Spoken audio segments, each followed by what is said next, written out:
आज प्रत्येकाच्या घरात डायबिटीज डोकावतोय, गेलाय डायबिटीज, प्रत्येकाच्या घरात गेला. 2035ला आरोग्य खात्याचा अनुमान आहे 2035 पर्यंत प्रत्येकाच्या घरात कॅन्सर असणार. समोर जाल तुम्ही. आहार कळतो, आहार कळतो, कळतो आहार तुम्हाला. किती जणीला शेती आहे? वर बोट करा. शेती किती जणीला आहे? मला मट नाही टाकायचं, बोला तुम्ही सगळेजण वर बोट करा. तुमच्याकडे सगळ्याकडे वावरा आहे. करा हात खाली.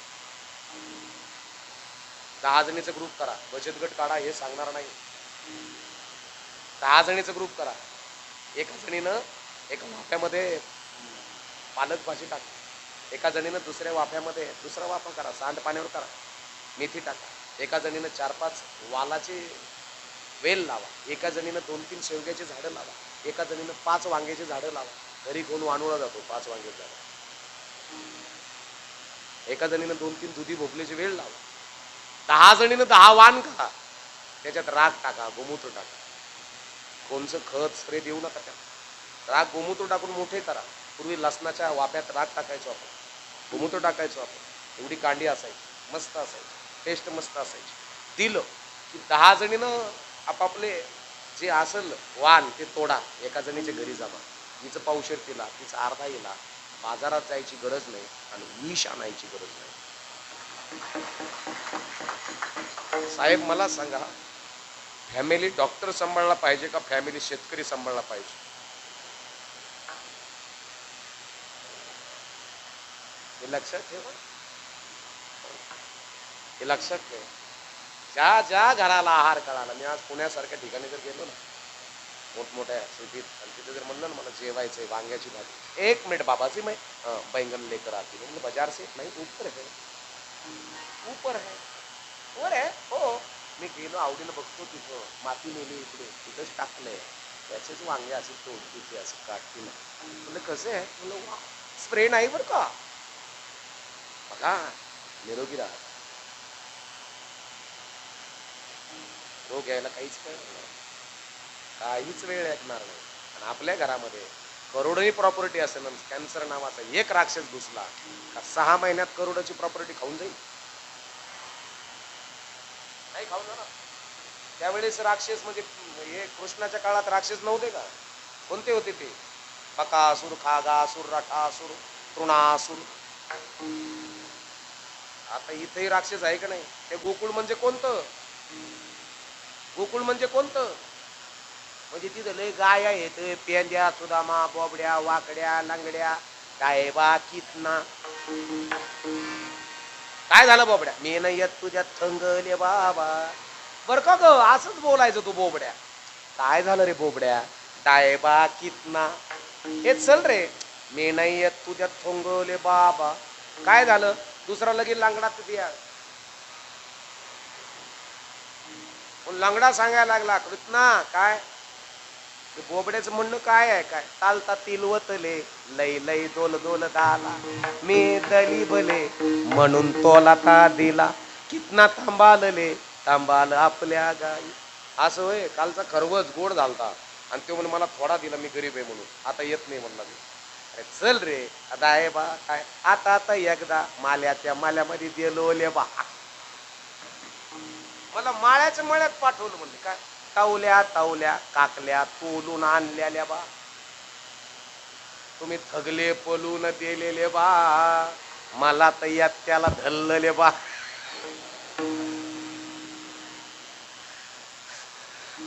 ते मागची दुश्मनी उंकडे बादा बादा आणलं. लय भारी येते, लय भारी. मग आता गोकुळ कोणतं? म्हणजे ते गोकुळ नाही, हे गोकुळ आहे. या गोकुळामध्ये राक्षस आहेत का? फॅट नावाचा राक्षस बऱ्याचशा गोकुळात घुसलाय. पोटाचा प्रश्न सुटला ना, तर सुटलेल्या पोटाचा प्रश्न उद्भवतो. तुम्ही किती फिट आहात? हे मागाची कापड घालताना म्हणजे दिसतंय राहू. हा म्हटला शोधतोय. काय शोधतोय? काय शोधतोय? तुम्ही फिट कसे माहित आहे का? तुम्ही जर उभा राहिलात ना, तुम्ही पण उभा राहिलात ना, असं जर बघितलं ना, तुम्हाला तुमच्या पायाचे अंगठे दिसले पाहिजे. काय अंगठे? तर समजायचं तुम्ही फिट आहात. आणि एकच जर मजीत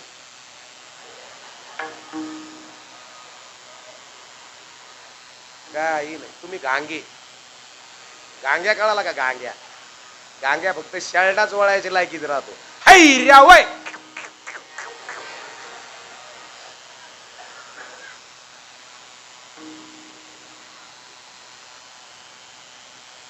याच्याकरता घरातला बाप फार इंटेलिजंट लागतो. माही बाप महत्वाची भूमिका आहे. घरामधला बाप. बरेच कीर्तनकार म्हणत असतील, सबसे बडी है माँ, माँ से बढ़कर कोई नाही है, सबसे बडी है माँ. माय बाप गेल्यावर पडशील उन्हात, घडोघडी आठवणील झुरशील मनात. नकोच दुर्दशा करू माता आणि पित्याचे. मातृदेव भव, पितृदेव भव. आई सगळ्यात मोठी आहे, सगळ्यात मोठा. बरं का आई? तू म्हणाल कसं? अहो सगळ्यात मोठा, सगळ्यात मोठा बाप. कशावरून? ऐका ना, काही काही पोरी म्हणतात कुठं रडतो मा बाप आमच्यासाठी. काय माहिती तुम्हाला कधी रडला बाप? जमलं तुमचं लग्न, मनासारखी सोयरीक भेटली बापाला, एकही रुपये बापाकडे नसू द्या. भांड्यावाल्याच्या, कापड दुकानदाराच्या, सोनाराच्या पाया पडतो, मंडपवाल्याच्या पाया पडतो, तो बाप आहे का? बाप आहे. तुम्ही झोपलात ना, तुमचं लग्न ज्या दिवशी जमलं त्या दिवशी तुम्ही झोपलात ना तुमच्या घरात, सपरात असू, पत्र्यात असू, स्लॅबच्या असू, खांडाच्या घरात, कुठेतरी तुम्ही झोपलात तुमच्या रूममध्ये. बाप रात्री 1-1:30 ला उठून तुमच्या रूम मध्ये आलेला तुम्हाला माहित नाही, पण तुमच्याकडे बघून मुक्या मुक्या रडला ना, तो बाप आहे का? माझी चकुली जाणार आहे. दुसऱ्या दिवशी सकाळी तुमच्या आईनं तुम्हाला सांगितलं असेल, रे तुझ्या बापाला वाढून दे, तांब्या भरून दे. तर बाप सांगतो नको, तिला नको सांगू काम. एका महिन्याने लग्न आहे तिचं, नवऱ्याचे तिथं काम करावं लागेल, राहू दे ना. तो बाप आहे. आई एक सांगू तुम्हाला, जिचा बाप गेला ना, हक्काने चपला सोडायचं दार संपलं तुमचं. भाऊ मंत्री असू द्या, खासदार असू द्या, पण बाप बाप आहे. खरोखर बाप बाप. बापाच्या खांद्यावर बसला असता लहानपणी, असं वाटतं आकाशाला हात लागतील काय. बापाचा खांदा आहे. हो. लग्न मंडपच्या प्रवेशद्वारापाशी असा हात जोडून उभा राहतो ना, सांगतो ना, हो दादा, हो तात्या, अण्णा, नाना, काका, चेअरमन, सरपंच, हो मेंबर, जेवून जा. अख्ख्या आयुष्याची कमाईची पंगत आहे आज माझी. माझ्या लेकीच्या 2 घास तांदूळ टाका तिच्या डोक्यावर, आशीर्वाद द्या. लग्न लागायला लागतं ना, तुम्ही पाहायला की नाही मला माहित नाही. बाप बऱ्याच ठिकाणी आई दाखवले जाते तुळशीला पाणी घालताना, पण बाप बघितला की नाही तुम्हाला माहित नाही. पण एक सांगतो काका, सरपंच, मंगल म्हणायला लागला ना कोणीतरी, बाप त्या मंगल अष्टकाकडे बघतो, आवाज घेतो, त्याचे शब्द ऐकतो ना, त्याला उन्मळून उचमळून येतं. त्याला वाटतं कोणाच्या तरी गळ्यात पडून ढोऱ्यासारखं रडावं. रडत नाही तो बाप आहे. लोक नाव ठेवते. आणि कोणीतरी आमच्या महाराजासारख्या गायकानं माईक घेतला म्हणायला मंगलाष्टक, दुडू दुडू धावयाची माझी सोनुली ग परी, छोट्या भावासाठी तिचा कंठ आला दाटूने, टाका अक्षदा प्रेमान शुभ मंगल सावधान. ऐकलं बापानं, ऐकलं, डोळे भरून आले त्याचे. लग्न लागलं, कन्यादानाला बापाला बोलवलं जातं. ओ नवरीचे आई वडील कन्यादानाला या, बसले, कन्यादान दिलं. सगळे पाहुणे जेवले आणि आता रंगणात घेऊन घरात जातात. रंगणात आणायला जातात का तुमच्याकडे घरात? असं नवरदेव नवरी, बाबा, सरपंच, दादा रंगणात घेऊन निघाले ना, पायघड्यात टाकलेलं राहत. आणि त्यावेळेस पुरीचा बाप किती मोठा असू द्या, पण पुरी समोर येण्याचं धाडस करत नाही. का? आता जर माझी गुड्डी पळत आली, माझी चकू पळत आली, आणि माझ्या गळ्यात जर पडली, म्हणली दादा, ओ अण्णा, ओ पप्पा, आबा, ऐका ना, मी चालले, नाही सहन करू शकत बाप. पलीकडच्या कोपऱ्याला उभा राहतो, इकडून हाक मारते पोरगी, अण्णा, हो तात्या, हो आप्पा, हो हो बाबा.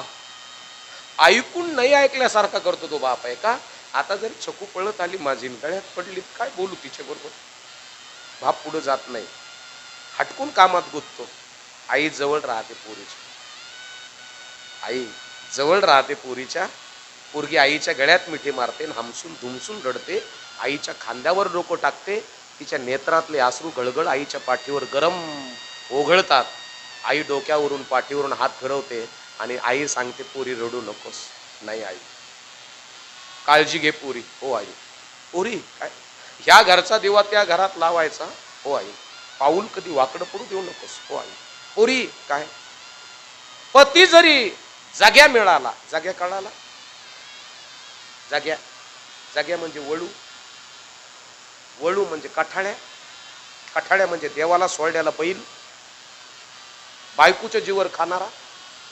पती जरी जाग्या मिळाला, ए पोरी काय आई, तुला नांदून दाखायचा कुणाच्या नावा करता. हो, गळ्यात एकही पिवळा फुटका म्हणे नसू दे, डोक्याला खोबऱ्याचं तेल लावायला नसू दे, अगं परकरची चिंधी गोट्यापर्यंत लोंबलेली असू दे ग, पण कधी पळून येऊ नकोस बाळा. तुझ्या भावाचं आणि तुझ्या बापाचं नाव मातीत घालू नकोस. स्वतःची माती झाली तरी जमेल. मी तुम्हाला सहज विचारेल, आई कुणाच्या नावा करता नांदता हो? जावायची लायकी नसताना जावायचा बाप पाय पडत असतो, माहित आहे तुम्हाला कुणासाठी?